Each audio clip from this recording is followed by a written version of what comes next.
Hi అండి, pregnancy cravings ఎంతమందికి ఉండో చెప్పండి. సో అందులో ఒక భాగంగా నాకు ఈ షెర్వా అంటే చాలా ఇష్టం అనమాట.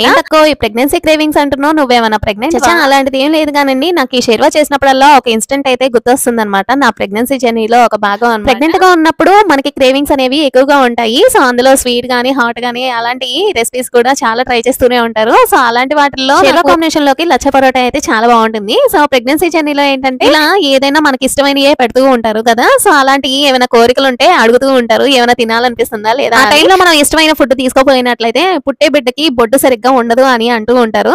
అంటే ఉబ్బెత్తుగా ఏదో పుడుతూ ఉంటారు అంటారు. మరి ఎంతవరకు నిజమో కమెంట్ లో చెప్పండి. అలాగే చొంగ కాచుకొని పుడుతూ ఉంటారంట. మరి ఆఫ్టర్ డెలివరీ తర్వాత పుట్టిన బేబీలో ఏదైనా సింటమ్ కనిపించి ఇలాగే అడుగుతారు. కడుపుతో ఉన్నప్పుడు నువ్వు ఏమైనా ఇష్టమైనది కోరిక అలా ఉండిపోయిందా, ఆ భ్రాంతి వల్ల నీకు పుట్టిన పిల్లలు ఇలా చొంగ కాచుకోనో లేకపోతే బొడ్డు వంకరగానో పుట్టారు అని చెప్పేసి అడుగుతూ ఉంటారు. ఇలాంటివి ఎవరైనా ఫేస్ చేశారా? ఫేస్ చేస్తే కనుక కమెంట్ చేయండి. అలాగే నా వీడియో నచ్చితే please like and subscribe. Next వీడియోలో కలుద్దాం. By by.